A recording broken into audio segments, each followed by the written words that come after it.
Sí. Listo, ahora sí. Listo, adelante. Ah, ok. Entonces tuve que instalar el RCP Bin para que pudiera hacer la conexión tanto de servidor como cliente. Y ya después de eso, pues ya nada más checaba que pues la conexión estuviera bien con RCP Info. Al Ujú. principio, si yo ponía RCP Info, me aparecía esto cuando no había instalado el RCP Bin, que no se encontraba la información de conexiones. Ok. Ya después de instalarlo, me aparece esto, que son las conexiones que tiene, de UDP, local y todo. UDP. A ver, yo estoy viendo la misma imagen o estás compartiendo otra o ya me perdí en lo que estabas Oye, diciendo cañón. en este momento. Espere. Me quito esto. Uy, no. Que esta computadora a veces se traba, profe. Sorry. Ok, ok, con calma. Yeah. Bueno, Mauricio dice lo mismo, que después de la compilación, que no pudo ejecutarlo porque me daba errores de socket. Posiblemente también pasaba esto, algo similar a lo que A ahorita estamos ver. platicando. Ok, No ok, Mauricio, funciona. gracias. Creo que es esta. Es esta. Compartir. Esta. ¿Sí Ujú. está viendo donde lo instalé? El sudo Sí, app. sí, sí, el RPC. Ujú. Ok. Ok. Y ya cuando todo está bien y cuando ya puede hacer la conexión, es cuando da esta pantallita. ¿Es esta? Voy a compartir. Esta, Ujú. del RCP Info. Sí, ok. Es ya cuando ya te aparecen las conexiones y ahí es cuando se puede conectar el servidor y el cliente. Porque necesitábamos esto porque cuando bueno, cuando corres el cliente, te pide qué conexión quieres, que sería de local, y ya nada más Sí. hace el match básicamente de esto. Ok, perfecto, muy bien. Muchas gracias por Y la eso era lo que quería comentar. información. No, sí, de hecho, o sea, el tema de RPC, posiblemente en muchas distros ocasione diferentes configuraciones o necesidad de ejecutar e instalar diferentes comandos. Por eso también preguntaba que si habían tenido problemas. Esto posiblemente le pueda servir a varios. Yo ahorita voy a comentar otros pasos que también pues tienen que ver con PortMapper, pero muy bien. Entonces, en cuanto al el concepto, tú no tuviste problemas, es decir, te quedó claro qué hace, cómo lo hace. Ajá, eso sí me quedó claro, nada más que ya cuando llegué a esos problemas, pues igual como que dije, o yo lo estoy haciendo mal, o me falta la Ujú. conexión de algo, porque pues ahí en el mensaje decía que faltaba una conexión y ya es ahí donde me puse a buscar. Sí, ok, muy bien. Sí, sí, muchachos. Bueno, para eh, aprovechar, bueno, todo este comentario, muchas gracias por eso, Memo. Eh, en estos programas de RPC va a haber muchas cuestiones que tienen que ver con las configuraciones del sistema operativo o permisos de la red. Entonces no se desesperen. De hecho, la intención es precisamente que ustedes vean que el empezar a hablar de que vamos a distribuir código nos va a implicar diferentes retos que vamos a tener que ir resolviendo. No se trata como de dar un tutorial donde ya esté todo hecho y que nada más lo ejecutes, ¿no? Sino que tú precisamente hagas esta exploración y posiblemente en cada máquina vayan a pasar cosas distintas, ¿no? Entonces, en ese sentido, es mis preguntas de lo de la práctica, ¿no? Los que hacen falta que la lleven a cabo, pues ya hay que comenzar a trabajarla porque ya nada más tendríamos de aquí al viernes para que me la entregara, ¿no? Yo había puesto una fecha, pero pues bueno, como no pude dar esas dos sesiones, pues por eso le estoy dando esa oportunidad. Ahorita de cualquier forma yo voy a platicar conceptualmente un ejercicio que sirve para hacer esto y luego ya cómo vamos a pasar a lo que, pues algo más, vamos a llamarlo así, o lo voy a llamar así, que es moderno, ¿no? Que tiene que ver con RPC, pero que ya es un poco más moderno, porque esto que estamos utilizando, pues sí es algo que está desde hace pues como 25 años. posiblemente la edad que tienes o un poco más de la edad que tienes, ¿no? Entonces, bueno, miren, aquí he puesto en este documento que ya les puse ahí en el Classroom, estos 6 pasos que son para construir las aplicaciones distribuidas, ¿no? Básicamente es que tenemos que resolver los problemas en funciones, ¿sí? Tenemos que escribir una especificación, que es el archivito RPCgen, y bueno, pues lo de mandar a llamar al cliente en la función, colocar en el servidor esa función, compilar el cliente y el servidor. Aquí en en el punto 5, donde se compila el cliente y el servidor, para mí es muy importante que tú visualices dónde cada código debe de compilarse y qué tareas te va a resolver el compilador, que te darás cuenta cuando ya explique esto en detalle, que realmente tú necesitas tener una idea muy clara de qué hace el compilador a nivel local y qué debe de poder hacer cuando ya lo quieres distribuir. Básicamente lo que te estoy diciendo es que tú posiblemente has programado mucho pues en tu máquina local, pero si yo te digo, bueno, ¿y qué pasa o qué necesito para construir una máquina virtual? La máquina virtual, de hecho, debe de tener esa misma capacidad de la que voy a hablar de los sistemas distribuidos, porque hace una emulación del sistema operativo, ¿no? Tú puedes tener Windows y pones una máquina virtual con Linux, o pones una máquina virtual con algún otro sistema, hasta Android puedes ponerle. Y entonces, ese software, ¿cómo es que, pues vamos a decirlo así, entre comillas, engaña a tu computadora o engaña al software para hacerle creer que se está ejecutando en un teléfono, por ejemplo en el caso de Android, y no en una computadora?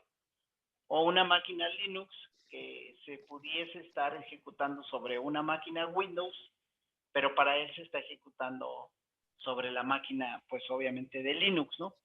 Entonces, ese punto es muy importante porque los compiladores tienen que tener altas capacidades para poder hacer eso. Entonces, bueno, después del punto 5, pues ya sigue lo de ejecutar el servidor. Los voy a platicar en detalle para los que hacen falta, que no han hecho esta práctica, y pues para los que ya lo hicieron, si sirve de refuerzo, o si hay alguna pregunta o comentario, también me dicen. También vamos a aprovechar hoy. ¿Perdón? ¿Sí? ¿Sí?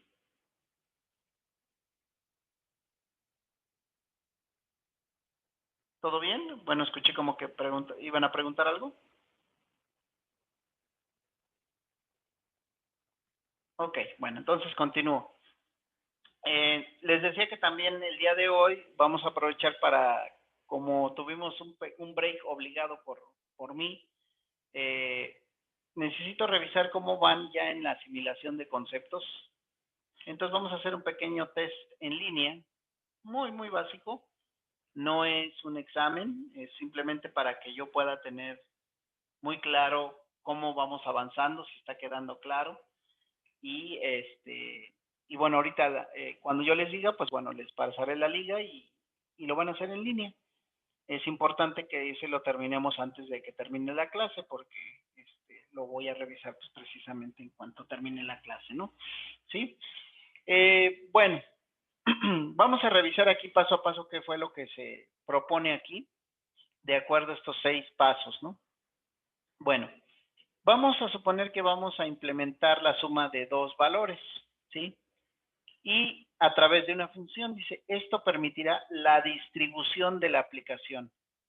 De los que ya hicieron la práctica, esto que pongo en negrita de que permitirá la distribución, ¿alguien me podría explicar a qué se refiere? ¿Por qué dice que eso permitirá la distribución? No sé, Memo, tú que ya lo hiciste también, aprovechando, digo, ya participaste, pero podríamos seguir aprovechando. Estoy viendo.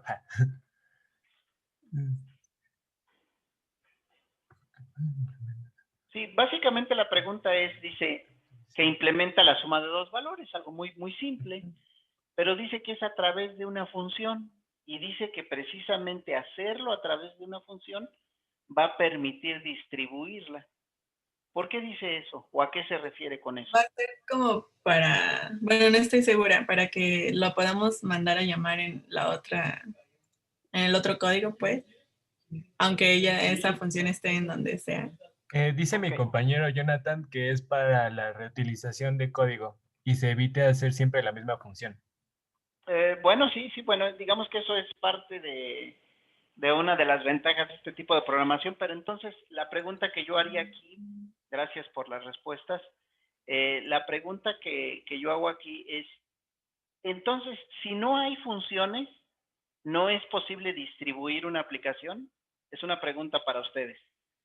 Si no hay funciones, ¿no es posible distribuir una aplicación? ¿Alguien que quiera contestar?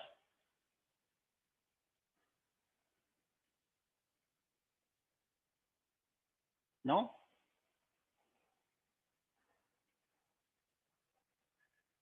Yo digo, bueno, profe, yo digo que sí se podría, pero nos generaría algunos problemas, ¿no? Porque ya que no tenemos funciones y las funciones son como para optimizar el código, pues tendríamos que darle mucha vuelta al código, ¿no? Pero en este caso, en distribuidos, ¿para qué me sirven las funciones? Es parte de más o menos de lo que mencionaba Cecilia también. O sea, la pregunta o lo que quiero que se den cuenta con la respuesta es que, en efecto, en distribuidos, yo necesito tener funciones, o llámenle procedimientos, o llámenle servicios, porque precisamente esas son las que van a mandar ustedes a residir, a vivir en cualquier punto de una red. De otra forma, efectivamente, no podrían distribuir ninguna aplicación. Las aplicaciones son servicios, son funciones. El corazón de los distribuidos requiere tener funciones o procedimientos, ¿no? O servicios. Si estamos hablando de C, estamos hablando de funciones. Si estamos hablando de un lenguaje más viejo como BASIC, estamos hablando de procedimientos. Si estamos hablando de lenguajes ya un poco más cercanos a nuestra época actual, estamos hablando de Java o de JavaScript, entonces estamos hablando de métodos o estamos hablando de servicios. Si no tenemos esos métodos o servicios, entonces simplemente no es posible distribuir. Es como lo que les mencioné en el caso de Uber. Uber no podría existir si no pudiese integrar esos servicios. Sus servicios están distribuidos. Google Maps lo tiene en algún lado y lo manda a llamar él, y a lo mejor también tiene otro servicio que hace la facturación y también está en otro lado. ¿Sí? ¿Sí me explico? Entonces, este es un concepto importante de distribuidos. Debo de tener funciones, métodos o procedimientos o servicios para poder hablar de que está distribuida la aplicación. Si a mí me preguntas, entonces, ¿en cliente servidor también distribuyo? Te voy a responder que no. ¿Por qué? Porque en cliente servidor yo espero que la función esté como en este código que estoy presentando aquí. Vive toda en un mismo lugar. En el momento en que yo esta función me la llevo a algún otro lado, es cuando estoy hablando de que voy a distribuirla. Pero precisamente llevármela solita, aislarla, es el gran reto, porque tienes que lograr que del otro lado pueda atender peticiones aun cuando no tenga un método de main. ¿Sí? Perdón, me llega aquí un mensaje. Bueno, ya es Ricardo, creo. Me está avisando que se le reinició la máquina. Bueno, ¿hasta aquí hay alguna pregunta? Pero entonces, por ejemplo, digamos que la aplicación que tenemos ahí, que no tiene funciones, es como si tuviéramos la aplicación de Uber, que tiene todos los servicios integrados en su propia aplicación. ¿Aún así no podría distribuirse? No, sí, claro. O sea, de hecho, este código pues está, digamos, en un solo bloque. Pero el hecho de que tenga funciones es lo que lo hace susceptible a distribuirlo. Por eso aquí dice, a través de una función, esto permitirá la distribución de la aplicación. Por cierto, aquí me falta un acento, permitirá. El hecho de tener funciones, o sea, si a ti te preguntan, oye, ¿podemos distribuir la función suma, por ejemplo, y yo te presento este código, tu respuesta debe de ser sí, porque tiene una función suma y tiene una función main. Main lo podemos dejar aquí en esta máquina y nos llevamos suma a cualquier otro lado. Pero si me dijeras, es que resulta que la suma está embebida aquí adentro en main, o sea, no tienes una función, entonces, ¿qué te diría? Pues no la puedo distribuir así como la tienes. Tendría que reescribirla en formato de funciones para que yo la pudiese distribuir. ¿Sí me expliqué? Sí, profe. ¿Sí? Bueno. ¿Algún otro comentario? ¿Vamos bien hasta aquí? Sí, pero vamos bien. Ok, perfecto. Entonces, lo que sigue ahora, dice aquí que es escribir una especificación que va a generar las estructuras. Esta especificación, ya lo deben de haber ustedes visto, es un archivo .x. El hecho de que hable de que hay una especificación es lo mismo que les decía del modelo OSI. El modelo OSI tiene sus 7 capas y tiene sus interfaces entre cada capa. Cada capa sabe conectarse a su correspondiente capa porque alguien estandarizó o especificó cómo se debe de hacer la comunicación de la capa, por ejemplo, física con la capa de red o la capa de transporte o viceversa. Entonces, este archivo, como lo dice ahí, es una especificación, dice, es una declaración de un programa remoto y de cuáles estructuras de datos va a utilizar, ¿sí? ¿Qué va a contener ese archivo? Constantes que utiliza el cliente y obviamente el servidor, ¿no? Declaraciones de los tipos de datos, especialmente como argumentos de procedimientos remotos, y obviamente los programas remotos, qué servicios o funciones tienen y tipos de parámetros, ¿no? Este es un ejemplo para el archivo suma, ¿sí? Dice aquí, vamos a generar una estructura de datos que tenga un entero A y un entero B, y luego vamos a tener, ahora sí, el programa .x, que dice aquí que se va a llamar suma PRG, va a tener una versión 1 y va a tener aquí adentro precisamente la función de sumar. Ya cambiamos esta función que estaba aquí, o mejor dicho, estamos especificando cómo alguien va a mandar llamar a esta función suma consultando este archivo .x. Aquí dice, mira, va a regresar un entero, vamos a recibir una estructura de datos, o sea, vas a recibir dos tipos de datos enteros, ¿sí? No puedo poner aquí directamente entero suma x, y. ¿Alguien sabe por qué? Memo, ¿tú ya lo viste? ¿Por qué no puedo poner aquí entero suma x, y? Yo había leído porque según no se podía pasar más de, bueno, o sea, era recomendable que no se pasara más de un parámetro. Si se quería pasar más de uno, se tenía que hacer primero una estructura y ya se pasaba la estructura. Exacto, pero ¿por qué? ¿Por qué no es recomendable? Es correcto, pero ¿por qué no puedo pasar pues más de un Eh, parámetro? lo había intentado, o sea, había hecho como un experimento y creo que bueno, me pareció un error de que se desbordaba algo de la memoria, de que lo que ya estaba asignado para ya no lo podía ocupar. O sea, ya estaba fuera del límite de lo que podía ocupar el programa. Sí, la respuesta está ahí. Para todos, esto es una pregunta que les voy a hacer en la siguiente sesión. Quiero que investiguen precisamente por qué no puedo enviar dos parámetros. Tiene que ver con los apuntadores, ¿sí? Los apuntadores a los cuales se le reserva memoria para cada uno de las variables. Bueno, voy a ir adelantándole un poco, pero sí quiero que lo googleen y lo verifiquen. Cuando yo declaro esta variable entero A, ¿sí? Si lo hago en una máquina de Windows, lo va a hacer de una manera. Si lo hago en una máquina de Linux, lo va a hacer de otra manera. No lo va a hacer idéntico. Nada más hablar de declarar una variable entero A. ¿Alguno de ustedes sabe por qué? ¿Por qué Linux va a reservar memoria de manera diferente para un tipo de dato A? Y en Windows, ¿por qué lo va a hacer también diferente la reserva de memoria para un tipo de dato B? ¿Alguien que nos quisiera decir o que quisiera comentar.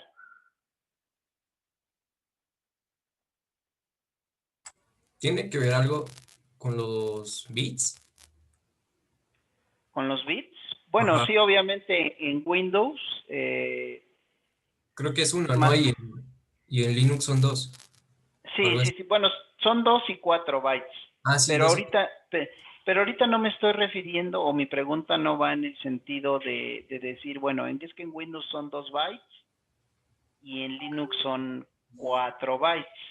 No, mi pregunta no va dirigida en el sentido de el tamaño, sino ¿por qué? ¿Por qué lo tiene que hacer diferente? O bueno, podríamos retomarlo, sí, sí, a lo mejor me sirve para la pregunta. Entonces, ¿sería conforme a la arquitectura de cada sistema operativo? Exacto, esa es la respuesta. ¿Cómo es la arquitectura de Windows y cómo es la arquitectura de Linux? Ay, no sé. ¿No? ¿Alguien más? Miren, lo que quiero que piensen es que incluso hasta en los teléfonos celulares, a nosotros nos hablan de que hay diferentes procesadores, ¿verdad? ¿Sí? ¿Estamos de acuerdo? Sí, profe. ¿Sí? Sí. ¿Qué restricciones o qué ventajas me arroja cada procesador? Por ejemplo, el procesador, dicen ustedes hace rato, 32 bits, 64 bits, etcétera. Esos 32 bits o 64 bits o 128 bits, ¿a qué se refieren? Si a mí me dicen, oye, te doy un procesador de 32 bits o te doy un procesador de 64 o un procesador de 128. ¿A qué se refiere esa parte? ¿O a mí como usuario me da igual?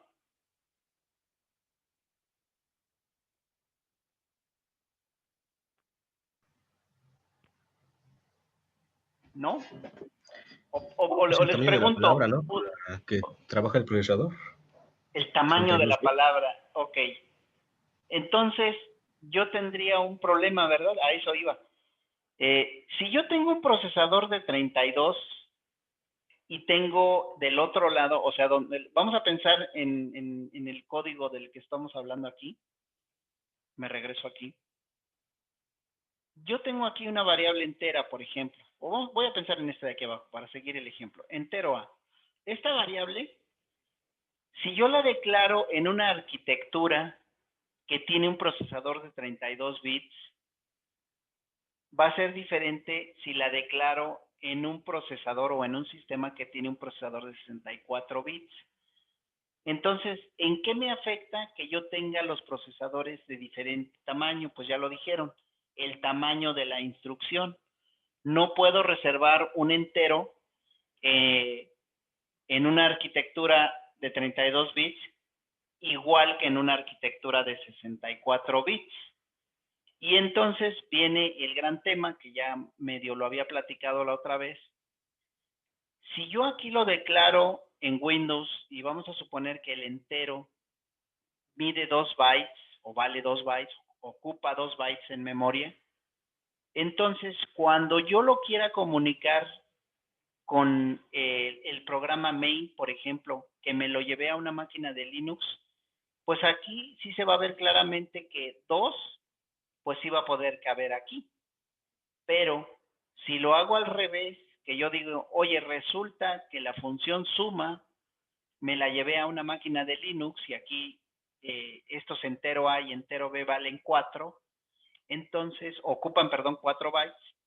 Cuando yo los quiera regresar al main, desde donde lo está mandando llamar, pero este cuate nada más puede recibir 2 bytes, tengo un problema. ¿Cómo le hago para que quepan los 4 bytes aquí en estos 2 bytes? Tengo que resolver ese tema. Tal vez lo que tenga que hacer mi programa es entonces dividir en 2 pedazos. ¿Sabes que te voy a enviar un pedazo primero, otro pedazo después? Pero eso va a requerir mucha programación adicional, va a requerir también esfuerzo de mi parte para resolverlo y parece ser que esto se complica más que la solución inicial que habíamos planteado, decir, pues hay que distribuirlo. Y parece ser que al distribuirlo estoy agregando más problemas que soluciones, ¿no? Estoy hablando de todo esto porque me interesa que lo vayas visualizando. O sea, por eso te digo que tenemos que verlo a bajo nivel. Entonces, me regreso acá donde estaba y ahora piensa, ¿qué pasa si yo tengo muchas variables? Aquí tengo 2, pero si tuviera 20 o 30 variables, no me convendría porque me enfrentaría a muchos problemas del otro lado al tratar de convertir todos esos datos de acuerdo a la arquitectura que tuviera cada equipo, pensando en que el otro equipo puede ser un teléfono, podría ser una computadora, pero con todas sus características diferentes con respecto a la que yo estoy manejando.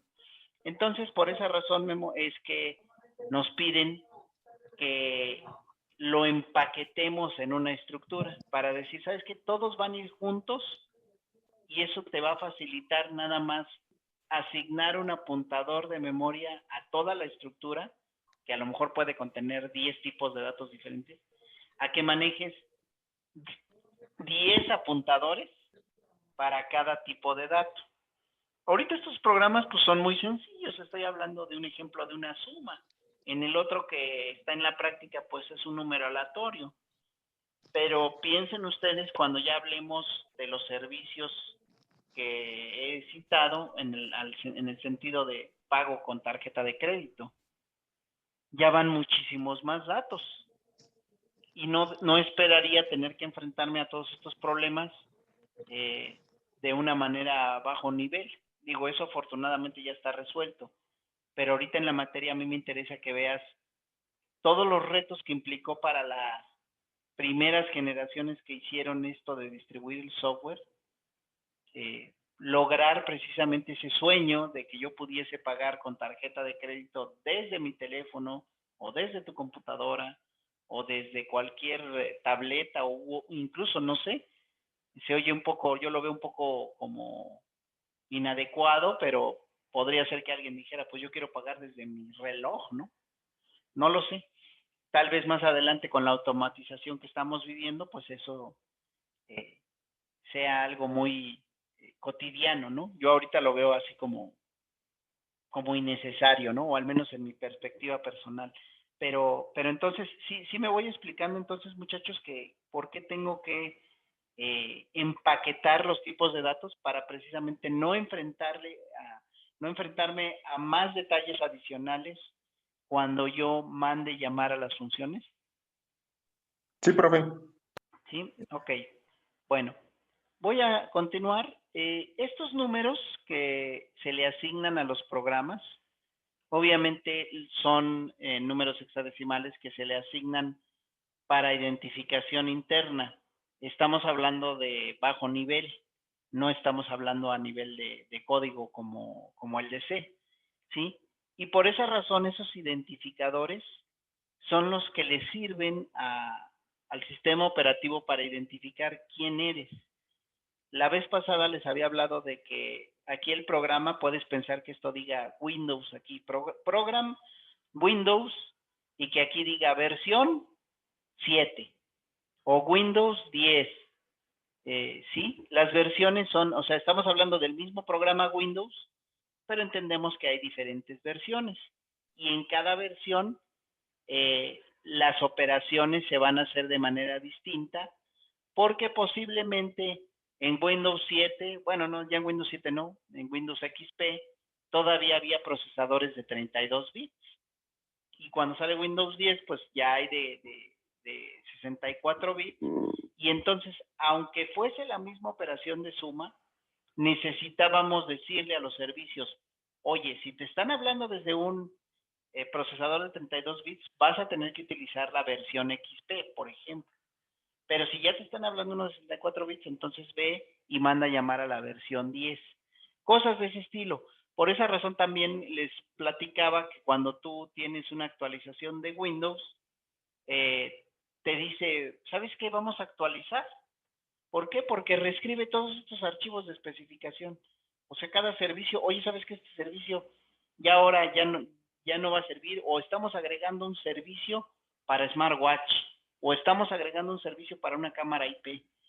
Y por esa razón no les da oportunidad como usuarios a decirle, oye, no quiero que instales ahorita. O sea, Windows dice, no, se va a instalar porque si no, me puedes ocasionar un problema si no actualizas. Entonces, a fuerza, voy a ir y voy a modificar todo el código de todos los clientes y de todos los que estén conectados. Entonces, en ese sentido, es que estos números, aquí les puse un ejemplo, estos números son, por ejemplo, valores que asigna el sistema operativo de SON, ¿sí? Este es, pues, obviamente, el root, los transitorios, que son los que nos pueden asignar a nosotros, por ejemplo, y reservados, ¿no? Dice aquí definidos para el usuario. Haz de cuenta que estos son como cuando vemos los puertos, que decimos, ¿sabes qué? El puerto 80 está reservado para las páginas web. El puerto 23 está reservado para correo. El puerto 21 está reservado para FTP. Así también estos números de los que estamos hablando de procedimientos remotos están ya definidos. Y los números de programa, aquí puse uno que es el de Port Mapper, ¿sí? ¿Cuáles son los números? Pensando en una arquitectura de sistema operativo de SON. Obviamente estamos hablando de un mainframe, no estamos hablando de una computadora laptop o de escritorio, ¿no? Después nos dicen el paso 3 que ya que generamos el archivo, pues utilizamos este comando rpcgen, que es el que nos va a hacer esta chamba de crearnos nuestros stops y skeletons famosos. Vamos a modificar, esta es la parte que a mí me interesa que tú identifiques. Oye, ¿sabes qué? El código que se generó es este que está aquí, o sea, este lo genera el archivo rpcgen. Yo no lo escribo ni tú lo tienes que escribir. Y lo único que va a ocurrir es que vas a tener que modificar algunas cosas, vas a tener que agregar algunas bibliotecas. Aquí en específico, si ves, he puesto esto de teclea 2 números, los leemos, ¿sí? Pero ya cambia, todo esto que está aquí, de CLNT, el debug, no sé si alguno de ustedes, de los que ya hicieron la práctica, leyó qué hace esta llamada.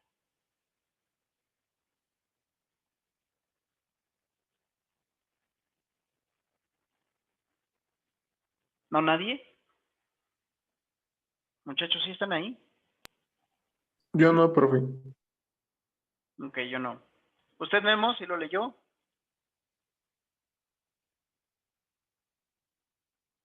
¿Sí está ahí? ¿O ya se fue? Profe, ¿Sí? ¿me escucha? ¿Sí? Ya me escucha. Ah, excelente. Pues yo había visto que generaba la llamada de tipo host y según el identificador que poníamos, de hecho lo que le había comentado del UDP y la conexión, eran esos parámetros. De hecho era lo que a veces no me identificaba.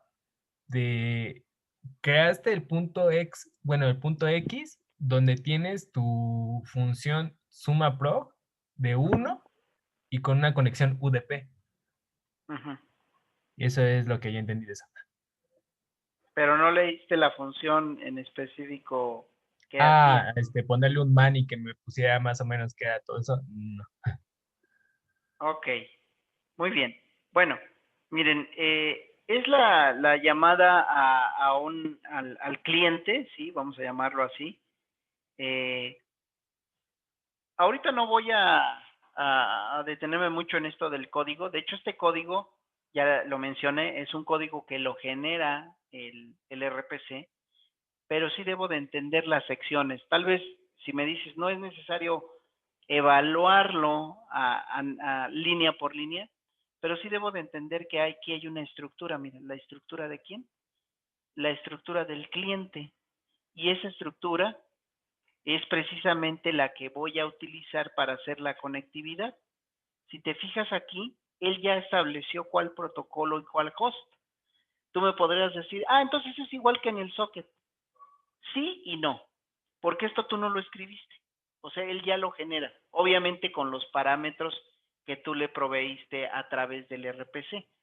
Pero aquí la ventaja es que tú ya nada más lo debes de compilar y ya debe de quedar expuesto. Si estuviésemos hablando de una programación basada en sockets, tú tendrías que estar especificando las IPs, los protocolos y meterte a detalle a manejarlos.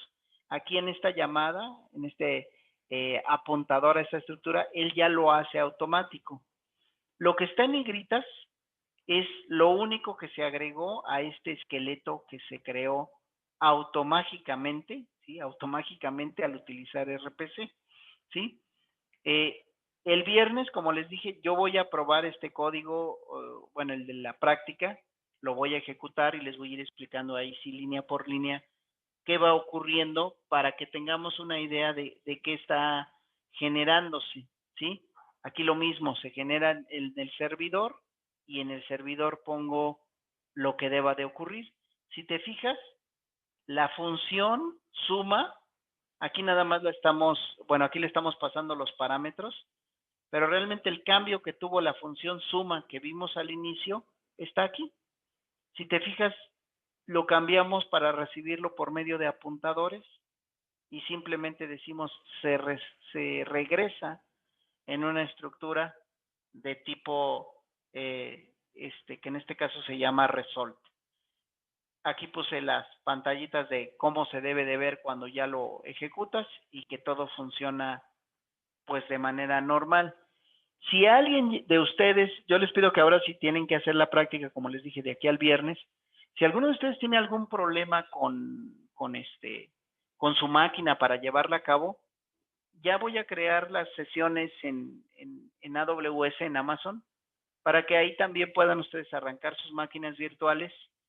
O si me dicen es que yo no tengo Linux o no tengo ya espacio para una máquina virtual y todavía agregarle ahí el instalar el Linux, allá en Amazon van a poder crear su máquina virtual y no necesitan pues hacer gran cosa, ¿no? Y allá podrán correr estos programas sin mayor problema. ¿Dónde se usa esto que les estoy platicando? Ya hablando un poquito más a detalle. Miren, esto es gRPC, ¿sí? Es un framework ya pues más moderno, ¿sí? Hay videos, como ven aquí, hay una conferencia dedicada a esto, para darnos una idea, si tú dices, bueno, esto que estás diciendo, Félix, pues está medio aburrido o no le veo mucho sentido. Mira, estos son todos los sabores que hay para programar en esto. Todos los vamos a ir revisando, vamos a utilizar este framework más adelante. Profe, ¿está compartiendo otra cosa? Ah, sí, sí, sí. Ah, no, perdón, entonces no lo están viendo. Qué bueno que me No. dicen. Qué bueno que me dicen, porque entonces estoy hablando y no me dicen, permítanme, ¿qué pasó aquí? A ver.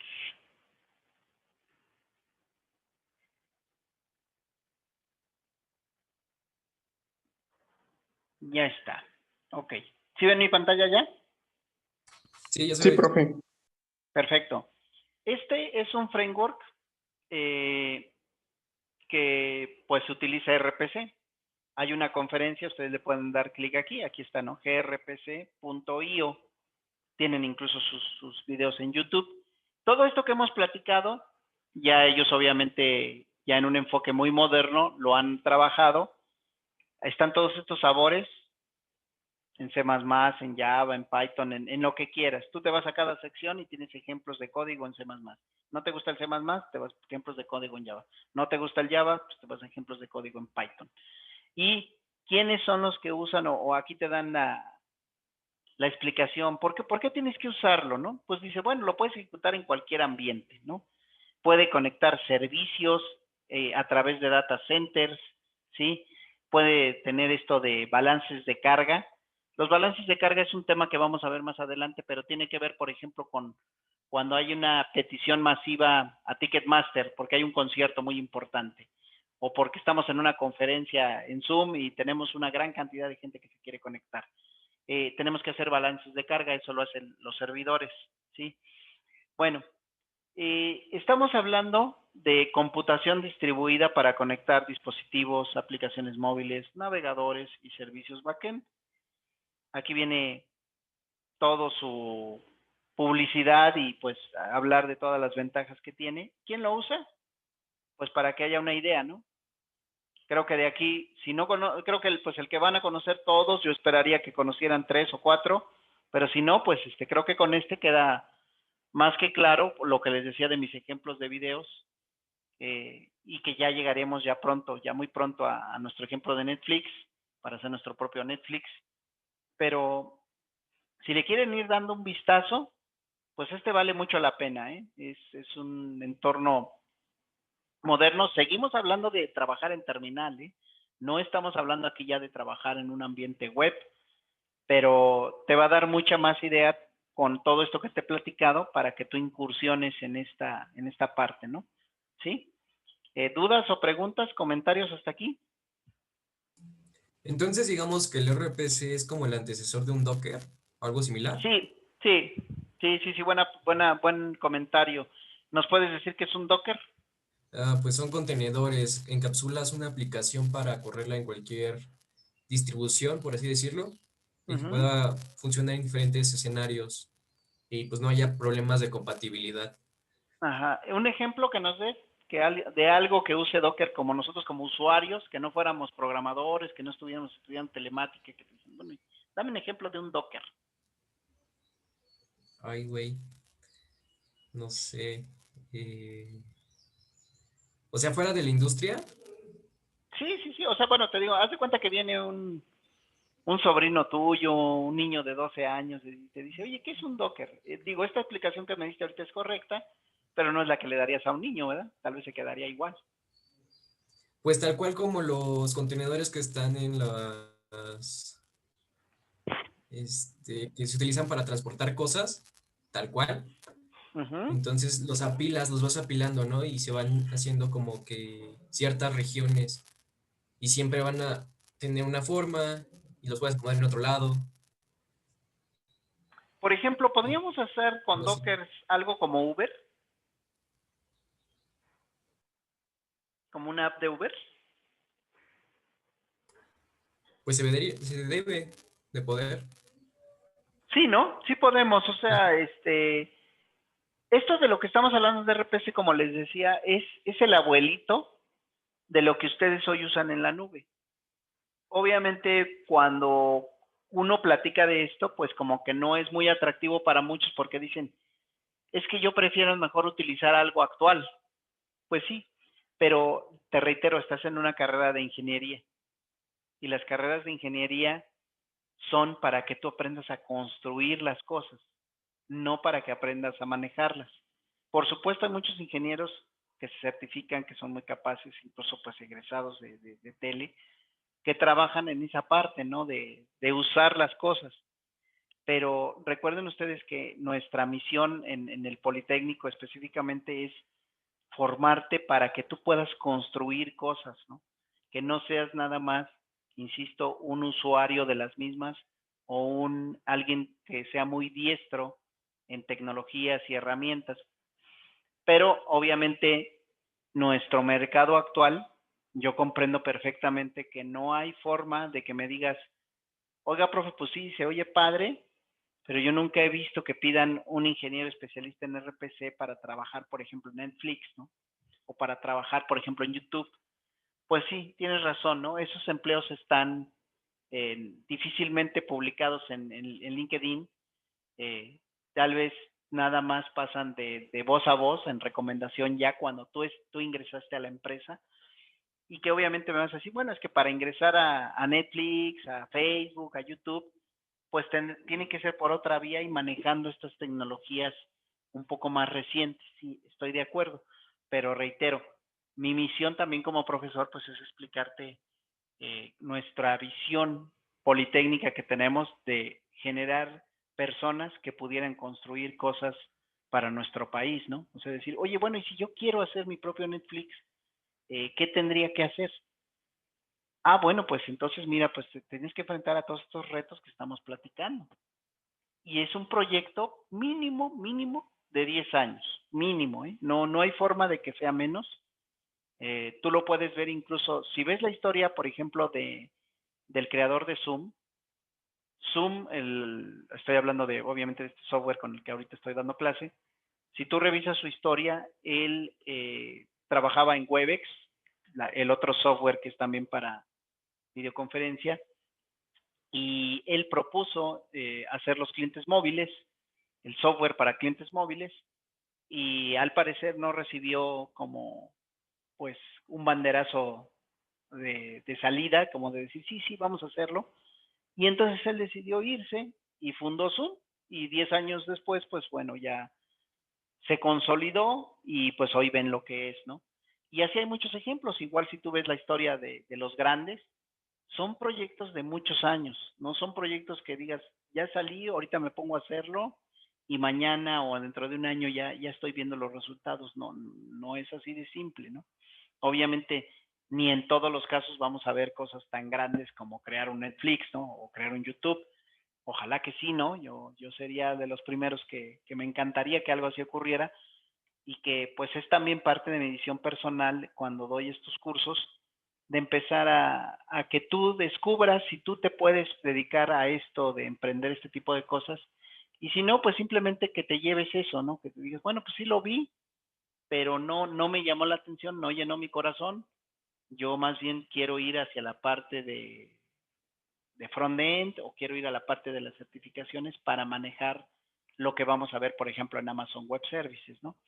Entonces, esa es la razón por la que voy viendo diferentes herramientas, por la que a lo mejor me dices, bueno, es que estas de RPC que estamos viendo en la terminal implican mucho esfuerzo, muchos retos, que a lo mejor ni siquiera son como parte de la materia, o sea, son cosas que yo ya debo de aprender de sistemas operativos o de redes, pero es parte, insisto, de todo el paquete, ¿no, muchachos? Yo es algo, te digo, de que te invito mucho a que lo reflexiones, ¿no? Que eso es parte de la ingeniería.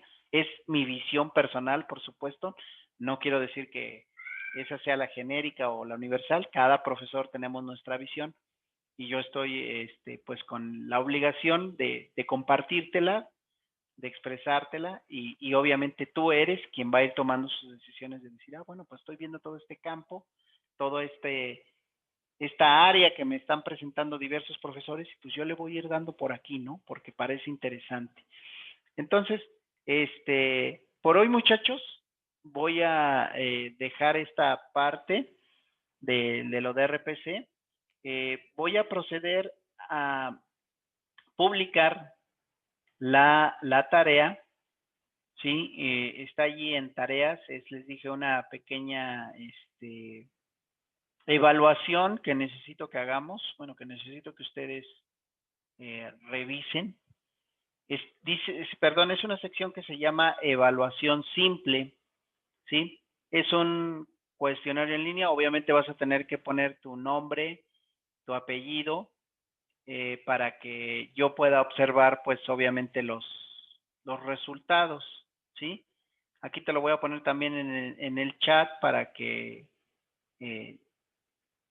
puedan ingresar.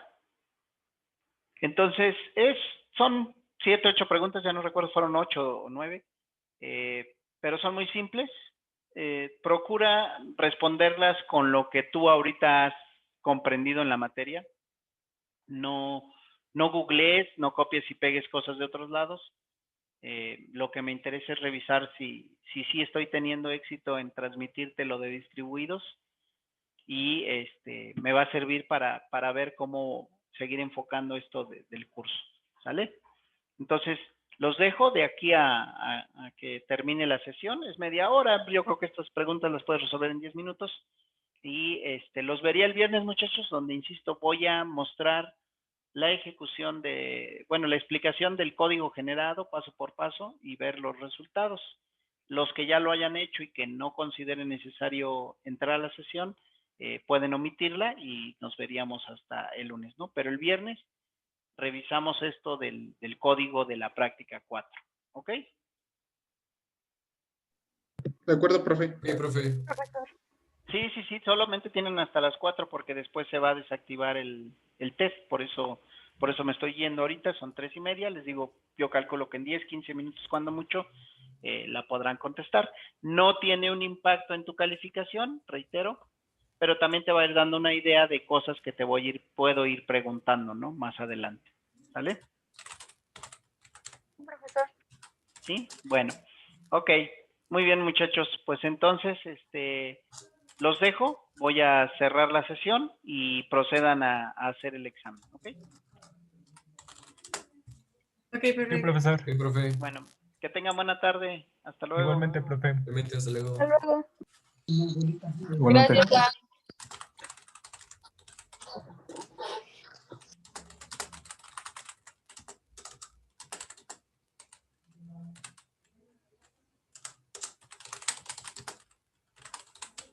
Bueno, ya voy a cerrar por si alguien no lo ha copiado, de todos modos está en el Classroom, el enlace.